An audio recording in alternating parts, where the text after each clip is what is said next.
Good morning. Welcome to the live streaming worship service of the Unitarian Universalist Church of Riverside. I'm Bonnie McFarland, a member of the worship committee, and I will be your worship associate today, along with you will also hear the voices of Grace Preuss and Adam Wedeking. And we invite you to worship with us with an open mind and an open heart.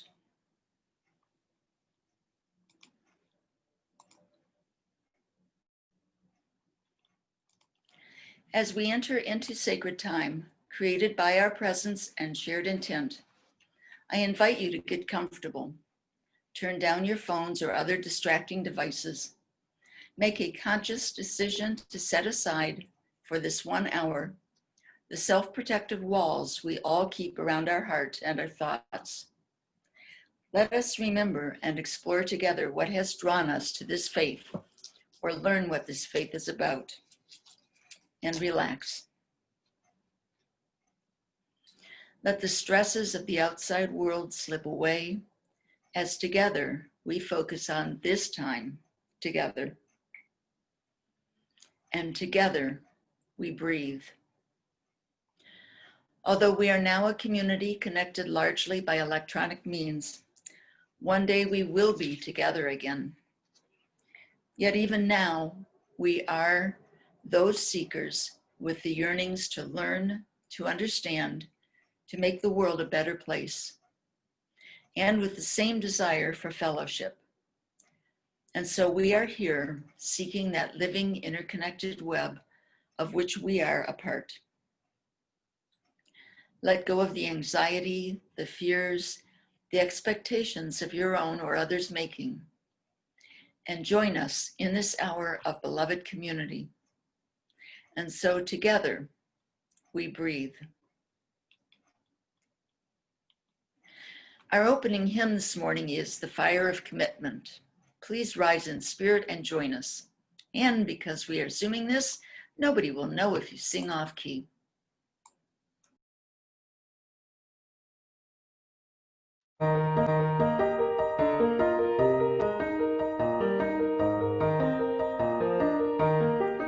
From the light of days remember, burns a beacon bright and clear, guiding hands and hearts and spirits into faith set free from fear. When the fire of commitment sets our mind and soul ablaze, when our hunger and our passion meet to call us on our way, when we live with deep assurance of the flame that burns within, then our promise finds fulfillment and our future can begin.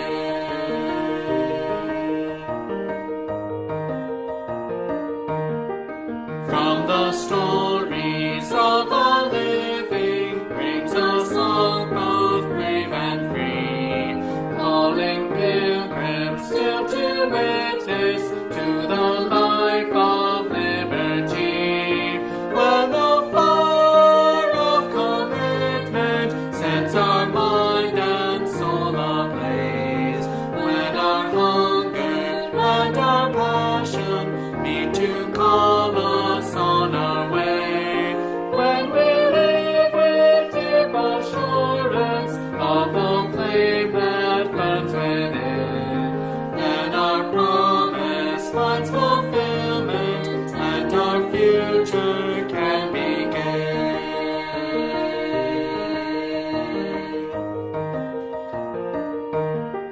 From the dreams of youthful vision comes a new prophetic voice, which demands a deeper justice built by our courageous choice.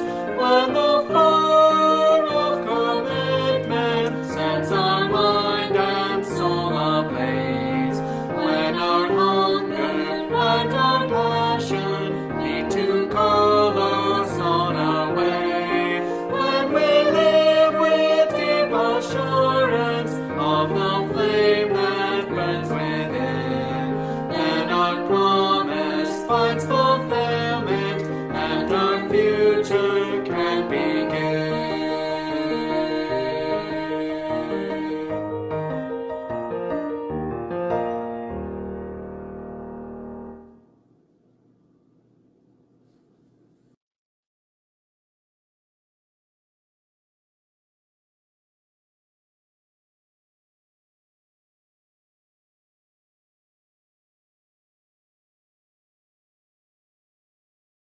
For our call to worship, I invite you to read with me the mission statement of the Unitarian Universalist Church of Riverside.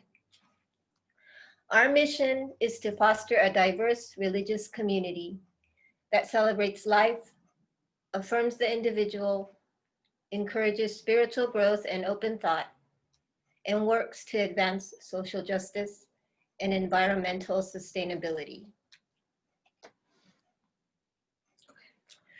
To describe his sermon, Reverend Mabon began with Bible passage 2 Timothy 4:3-5. For the time will come when people will not put up with sound doctrine. Instead, to suit their own desires, they will gather around them a great number of teachers to say what their itching ears want to hear. They will turn their ears away from the truth and turn aside to myths. But you, keep your head in all situations, endure hardship, do the work of an evangelist, discharge all the duties of your ministry. Reverend Mabon said, I would like to share with you the leadership traits of the Reverend Dr. Martin Luther King Jr. Dr. King was a transformational leader who listened to people. He was a leader who, 1, challenged the status quo and encouraged followers to explore new ways of doing things. 2, a leader who offered support and encouragement to the people. 3, a leader who articulated a clear vision to followers. And 4, a leader who served as a role model for his followers. Reverend Monroe A. Mabon, Esquire, has had a varied and interesting career. He was raised in Compton, California. After high school, he enlisted in the U.S. Army and went on to work as a bus driver, police officer, lawyer, state attorney, and church pastor. Reverend Mabon earned degrees in education, political science, and a master's in public administration. He is a graduate of the FBI National Academy in Quantico, Virginia, and he earned his JD from Glendale University College of Law. Reverend Monroe Mabon is currently a Riverside City Commissioner, a member of the Riverside 2019 to 2020 Charter Review Committee, an associate pastor at Allen Chapel Church, Riverside. There are a few announcements we would like to share. During the service, we will mention several website and email addresses and phone numbers. At the end of the service, we will leave up a slide with all this information, and it is available on our website. However, for those needing the information by auditory means, they will be announced verbally during the service. Chat time provides an opportunity to spend an hour talking among ourselves, usually beginning with the service, then wandering on to other topics. It's held on Zoom at 11:30, but to participate, you need a separate Zoom link. So please go to our website at uuchurchofriverside.org for the Zoom chat time link.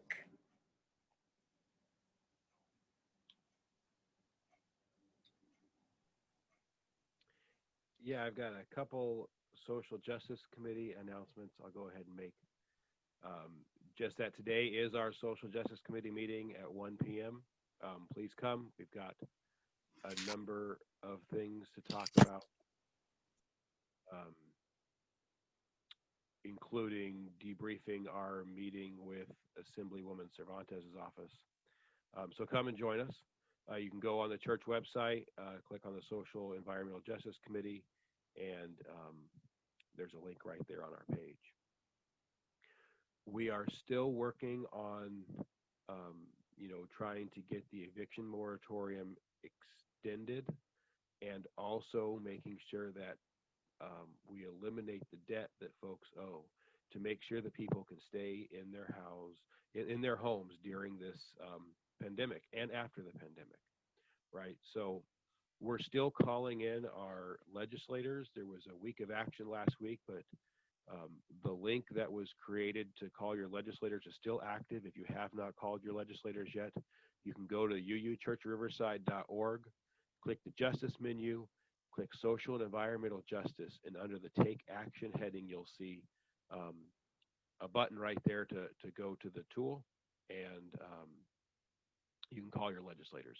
So do that this week. We need to make sure that AB 15 gets passed by January 31st to make sure people stay in their homes. And I will turn it back over to Grace.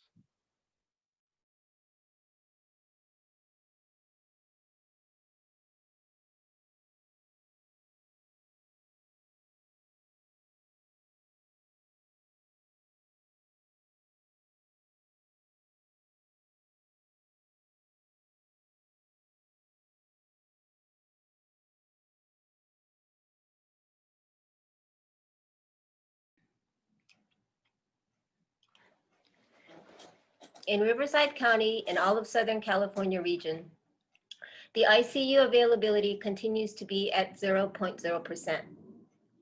At this time, Riverside County reports an average of 127.5 new cases per 100,000 per day, up from 107 as reported last Sunday. This week, Riverside County has moved into phase 1B, which includes providing vaccines for those age 65 and over, along with law enforcement, first responders not previously covered, and specified others.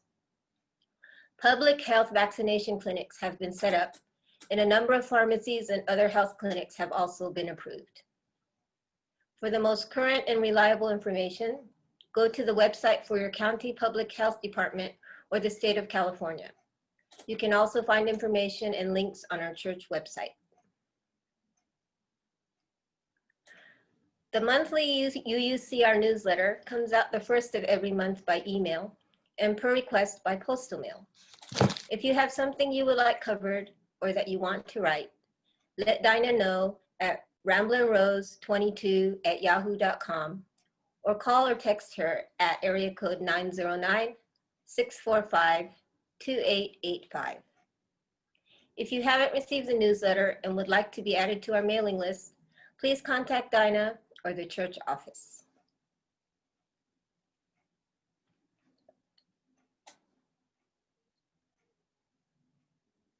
We have two lightings of sacred flames. The first is the occupied Indigenous Peoples Remembrance Candle. The second is the lighting of our own chalice, the symbol of our faith.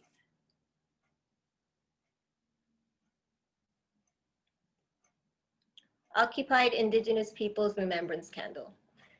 Let us acknowledge that we walk upon the traditional territories of the Maranga, the original people of this land, who continue to cry out for justice and self-determination. In honor of the Maranga people, we, the Universalist Unitarian Church of Riverside, light this sacred flame as the stewards of this sacred and holy place. We are blessed with a space and opportunity to strive to live out our common principles, to bring justice, equity, and compassion into our daily lives, to resist all that threatens the earth and her people, and to live out our dream of a world community of peace, liberty, and justice for all. Let these thoughts carry us forth as we journey in worship together.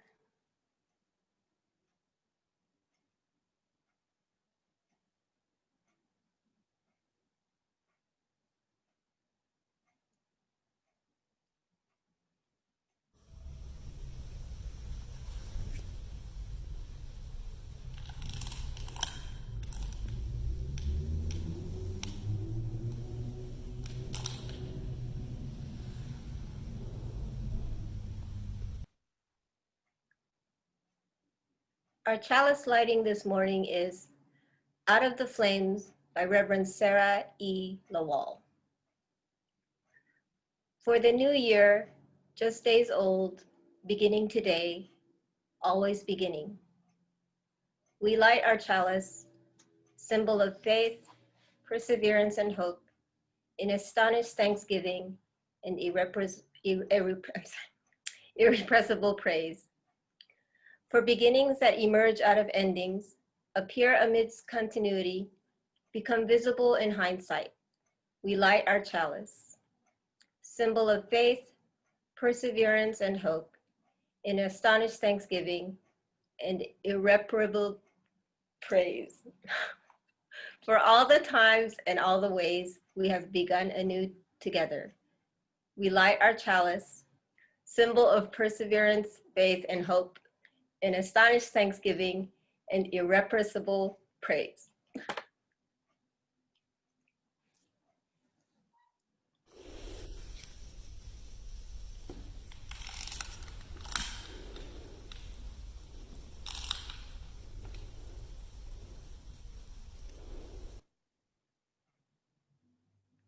Our next hymn is Spirit of Life. Please rise in spirit and join us.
And now Adam Wedeking will speak with us about sharing our treasure.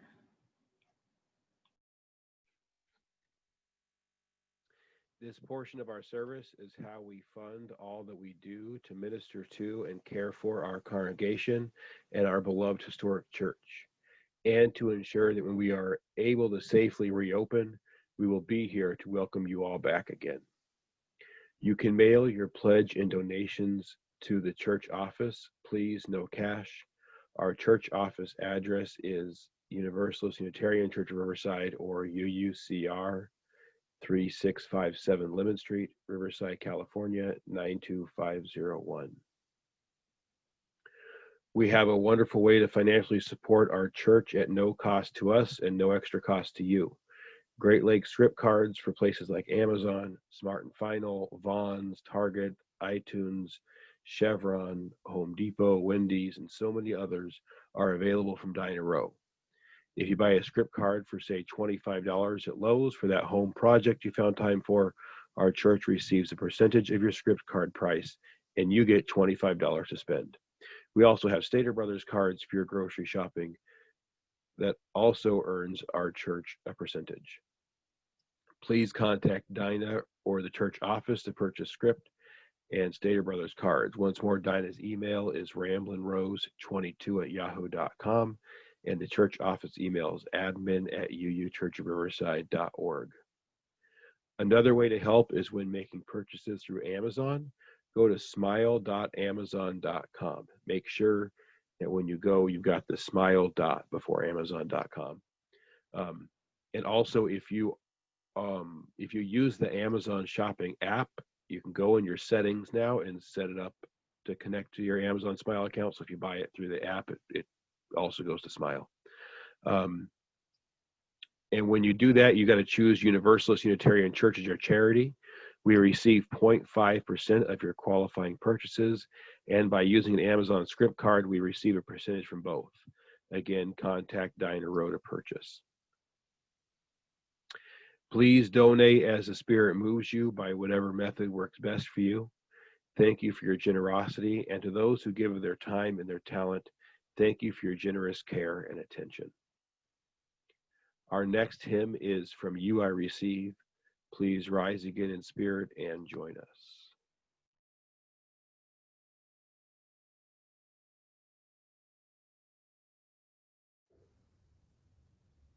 From you I receive, to you I give. Together we share, from this we live. From you I receive, to you I give. Together we share, from this we live. From you I receive, to you I give. Together we share, and from this we live.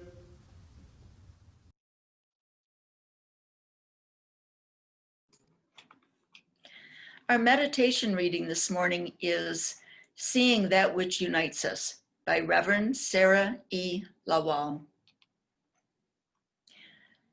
Spirit of life and love, in this time of uncertainty, of fear and angst, our nation holds its collective breath. In this time when rhetoric blusters about and words are used as weapons, our nation clenches its fists, tightens its shoulders, eyes squeezed shut. Some are preparing for a fight. May we remember we are a people of resilience. We have faced uncertainty before. We have weathered storms. We have been consumed by flames. We have risen like a phoenix from the ashes, and we will again. We the people. May we remember our shared humanity, our universal kinship, our interdependence as we clench our fists and breathe together. Breathing in love and breathing out peace. May we recognize the spark of the divine inside all of us, even those who are not quite sure about in this time of uncertainty. We remember the goodwill go on as we work to move forward. We the people, seeking that which unites us with our arms stretched out wide for life, liberty, and the pursuit of happiness. May love prevail. In the name of all that is holy, we pray. Amen. Now let us share a moment of silence.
And now I'm pleased to welcome Reverend Mabon to our virtual podium.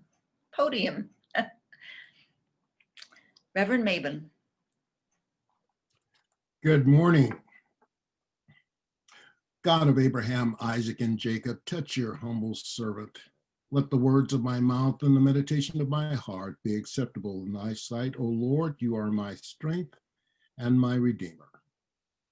Greetings. Suffice it to say that all of us have been moved one way or another, physically or emotionally, by the coronavirus pandemic and what occurred on January 6, 2021.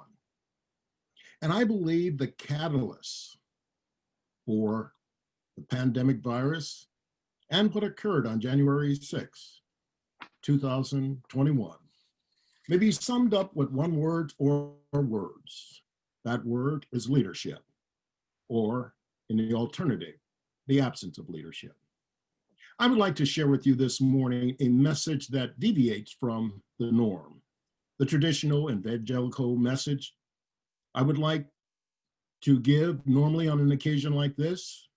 My words this morning are more directional than evangelical. As we celebrate the life and legacy of the Reverend Dr. Martin Luther King Jr.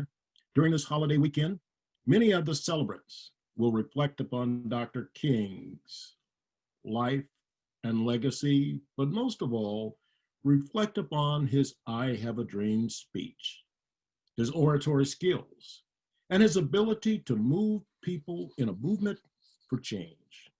But also embodied in the legacy and life of Dr. King is his character as a leader. And I believe chief among his attributes and traits is his ability to listen. So this morning, I would like to address the leadership traits of Dr. King with an emphasis on his ability to listen and why we, as individual leaders and personalities, should embrace Dr. King's leadership trait of listening. Dr. King was a transformational leader, a leader who challenged the status quo, a leader who offered support and encouragement to the people, a leader who communicated clearly, and a leader who served as a role model for his followers, something that has in the year last past, if not longer, has been sorely needed in America. Anyone who knows anything about Dr. King have heard of his I Have a Dream speech. Either they have heard the speech, phrases from the speech, or something about the March on Washington, D.C. Thanks to the miracle of television, Dr. King is vividly remembered as an inspirational speaker whose leadership was seemingly rooted in oratory. Speeches such as I Have a Dream at the Civil Rights March on Washington that galvanized people of all races and created an unprecedented bipartisan coalition for anti-racist legislation. Nevertheless, what may be the greatest of all of Dr. King's leadership trait is something I personally am endeavoring to adopt and emulate, is Dr. King's ability to listen. On August 28, 1963, Dr. King delivered his I Have a Dream speech to thousands of people from the steps of the Lincoln Memorial. The speech was televised, but what was not captured on television was a critical exchange from the great gospel singer Mahalia Jackson, who was seated behind Dr. King. Dr. King had planned to cap his speech with the exhortation to the people, go back to your communities. As members of the International Association for the Advancement of Creative Dissatisfaction. But when he got to this particular line in the speech, he hesitated. And then he heard a voice from behind him. It was Mahalia Jackson. Miss Jackson said, "Tell them about the dream, Martin. Tell them about the dream," she shouted.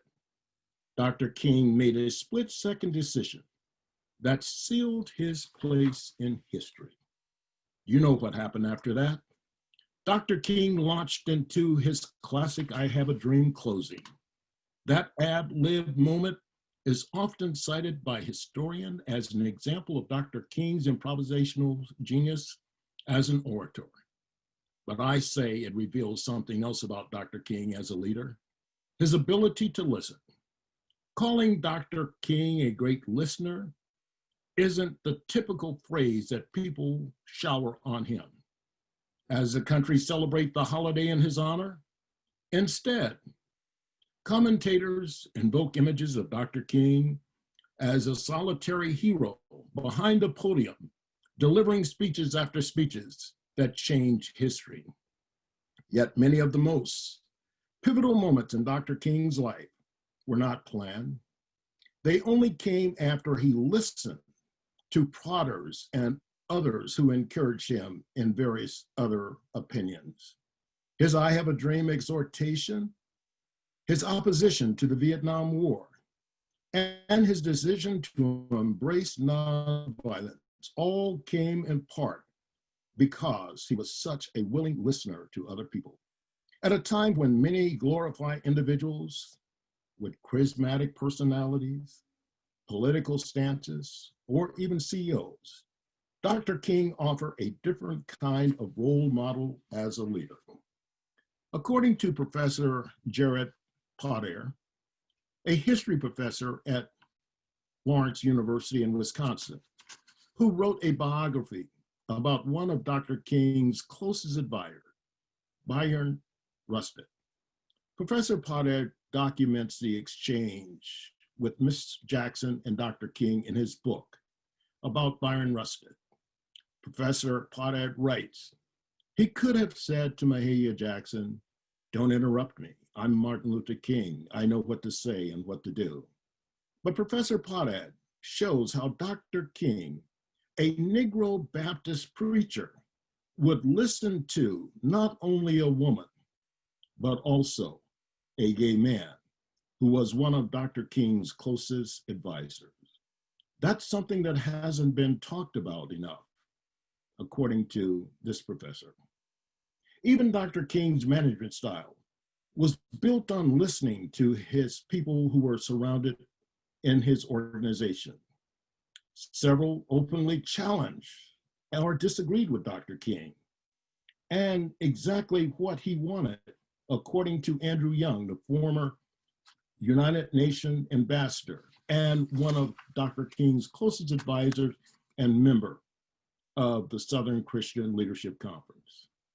Today, after many years of not being on this earth, Dr. King is still influenced a generation of people to work towards equality and efforts to reform social injustices.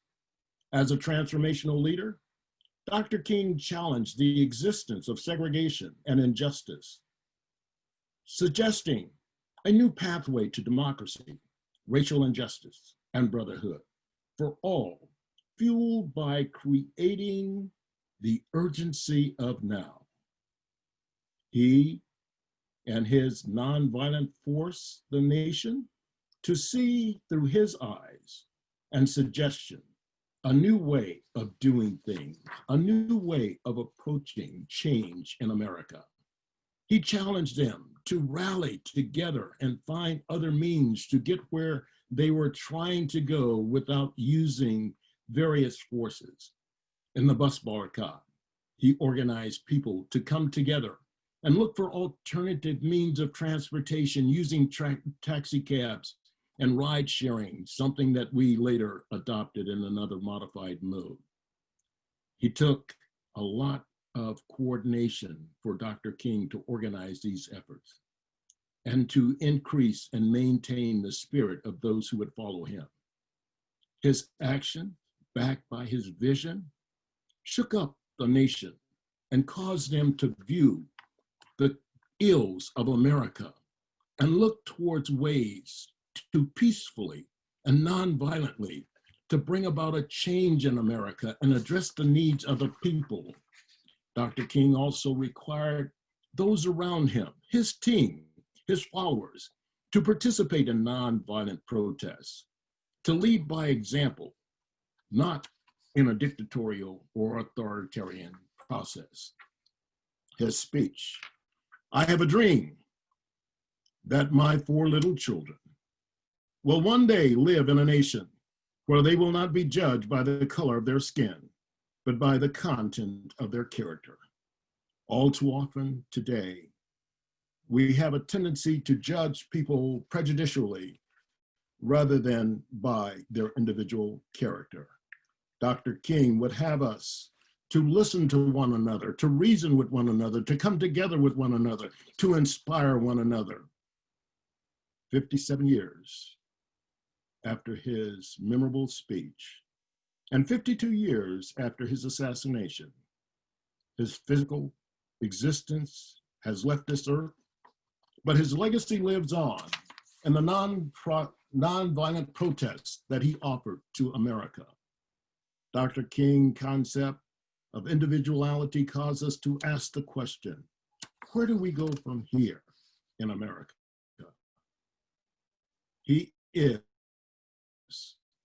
the only non-president who have a national holiday dedicated in his honor, and is the only non-president individual who is memorialized on the National Mall. As we celebrate this weekend and the life of legacy of Dr. Martin Luther King, I would like to leave you with the words from a particular song.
Success.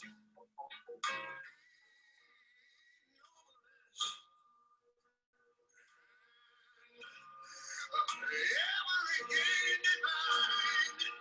You know, when I was in school, we used to sing it something like this. Listen here. Oh, beautiful. Spacious skies. Amber waves and grain.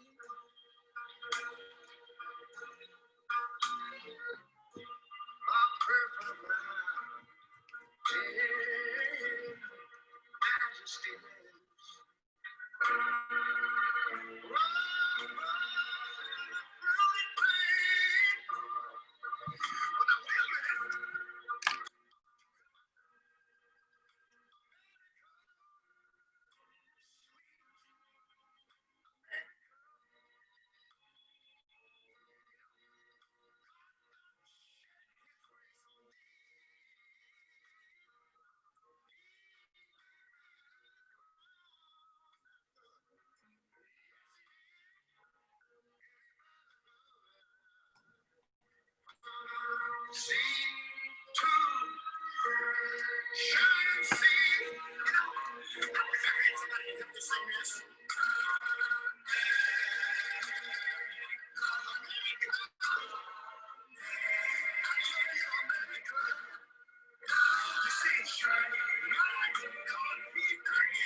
But that's not all. I'd also like to leave you with a hymn that Bonnie and I discussed. It is entitled Old Lang Syne, with the focus on the year 2020 and leaving what we went through and suffered during that year. But little did we know what to expect on January the 6th, 2021. But hopefully, as in the spirit of Dr. King, that we will take the time to listen and learn from one another and embrace the differences and look for ways to resolve issues in America without violence or discourse, to look for a peaceful transition. And in the words of the audience I participated with last night, Shabbat Shalom. Thank you.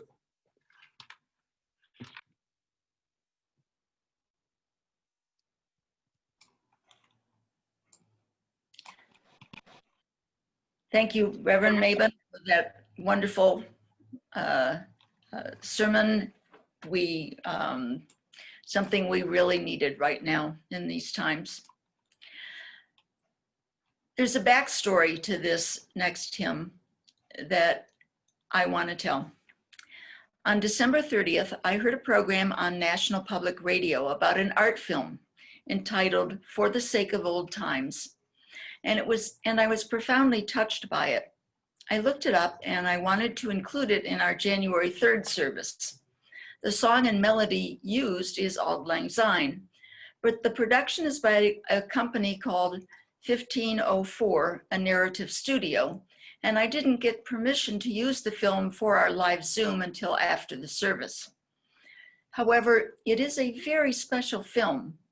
So in this first month of the new year, for this celebration of the life of Martin Luther King Jr., I want to tell you what the creators of this film said about it and play it as our closing hymn. From the pews of a church where white deacons once refused to seat African Americans, a group of Black singers in Alabama remind us why preserving our memories of this historic year is vital, even if we'd just rather leave 2020 behind. They're singing Auld Lang Syne, the Scottish ballad synonymous with ringing in the new year. It begins with this line, "Should auld acquaintance be forgot and never brought to mind?" That question of whether to forget the past is central to the art film For the Sake of Old Times, debuting on NPR this week. It's certainly my tendency, and maybe our natural human tendency, to want to rush forward and put this year behind us, explains Tyler Jones, the film's director. But that may do a disservice, I think, to our memories and those who went before us. Where does the collective trauma of 2020 go, despite the optimism that better days are magically ahead? It's in this historic moment of reckoning with the past that we measure the weight of our journey together. And in Birmingham, Alabama, a place that dismantled its Confederate monument this summer, a group of Black community singers reimagine Auld Lang Syne, the traditional Scottish poem. Usually associated with booze and beads, it is paired with archival imagery from the year and recorded in a church that refused to seat any Black visitors during the city's civil rights movement. Now, in a strange New Year's season of quiet refrain, the song honors a time of progress and struggle that deserves to not be forgotten anytime soon. To preserve these memories with a cup of kindness. About the singers. This group of local singers are performing together for the first time, coordinated by Carrie Davis. Because of COVID-19, rehearsals were not possible, so it was recorded live on site, spaced throughout the sanctuary. The first two singers featured are Jackson, age 11, and his mother, Ebony. The oldest singer, Eloise Ford Gaffney, was a voting rights activist and freedom song performer during the civil rights movement, who was jailed for protesting in Gadsden, Alabama. Two of her classmates, Carol Robertson and Cynthia Wellesley, died in the 16th Street Baptist Church bombing in Birmingham. About the location. South Avondale Baptist Church is located in Birmingham, Alabama, and was built in 1914, later closing in 2000. During the city's civil rights movement, its white Board of Deacons issued a letter stating they would not seat African Americans attempting to attend services at the church. So the film features each singer seated as a subtle reference to this history.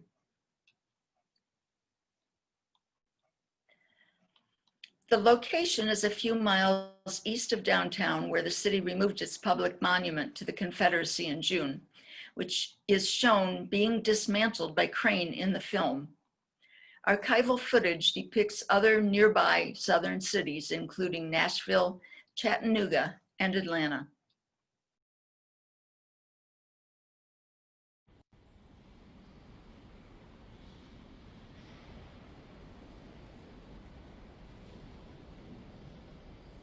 Should old acquaintance be forgot and never brought to mind? Should old acquaintance be forgot and days of old lang syne?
For our benediction, please close your eyes and reach out to each other in your thoughts. Feel the connection between us, the interconnected web, joining us as a community, a church family. Our benediction is "Only One Thing is Required of Us" by Reverend Dr. Kendall Gibbons. There is finally only one thing required of us, that is to take life whole, the sunlight and shadows together, to live the life that is given us with courage and humor and truth. We have such a little movement out of the vastness of time for all our wondering and loving. Therefore, let there be no half-heartedness. Rather, let the soul be ardent in its pain, in its yearning, in its praise. Then shall peace enfold our days, and glory shall not fade from our lives. Amen, shalom, and blessed be. We want to thank you, Dr. Monroe Mabon, for sharing your valuable time and insight with us all here at UUCR. It's sincerely appreciated, and we hope you will visit us again as our speaker. I hope everyone on this live Zoom service will stay with us now for a brief period of discussion with our speaker following our final closing slides.